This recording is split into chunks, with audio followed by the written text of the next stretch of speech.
ಇಲ್ಲ, ನಮಗೆ ಅದು ಒಳ್ಳೆ ಭಾವನೆ ಇದೆ. ಆಡಳಿತ ಪಕ್ಷ ಇದೆ, ಗ್ಯಾರಂಟಿಗಳು ಕೈ ಹಿಡಿದಿದೆ, ಅವ್ರು ಮಾಡ್ತಕ್ಕಂಥ ಅದೇ ಹೇಳಿಲ್ವ. ಈಗ ಈ ಸರ್ಕಾರದ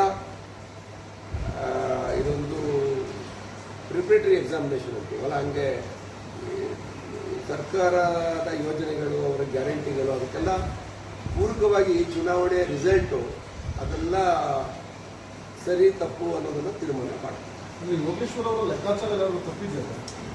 ನಾವು ನೋಡ್ರಿ, ನಮಗಿದ್ದಂಥ ಕಾಲಾವಧಿಯಲ್ಲಿ ನಮ್ಮೆಲ್ಲ ಹೋರಾಟ ಮಾಡಿದ್ದೀವಿ. ಎರಡು ಪಕ್ಷದ ಮುಖಂಡರುಗಳು ಹೋರಾಟ ಮಾಡಿದ್ದೀವಿ, ಅದರಲ್ಲಿ ಯಾವುದೇ ಅನುಮಾನ ಇಲ್ಲ. ಲೆಕ್ಕಾಚಾರ ಅಂದರೆ ಲೆಕ್ಕಾಚಾರ ಮಾಡೋರು ಮತದಾರರಲ್ವಾ.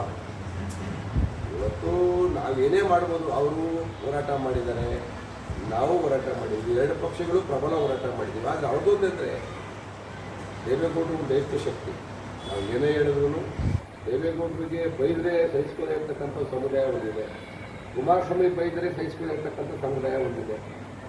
ಅದರಲ್ಲೂ ಅವ್ರನ್ನ ನೇರ ಟೀಕೆ ಮಾಡಿದಾಗ ಒಟ್ಟಾರೆ ಸಮುದಾಯ ಏನಾದರೂ ಕ್ರೋಢೀಕರಣ ಆಗ್ಬಿಟ್ಟಿದ್ರೆ ನಮಗೆ ತೊಂದರೆ ಆಗ್ಬೋದು.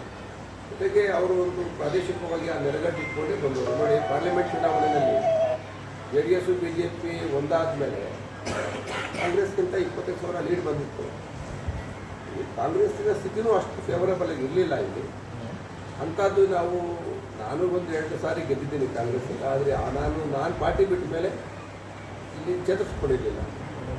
ಪಾರ್ಲಿಮೆಂಟ್ ಚುನಾವಣೆಯಲ್ಲಿ ಸುರೇಶ್ ಅವರು ಒಂದಷ್ಟು ಮತ ಬಂದಿತ್ತು.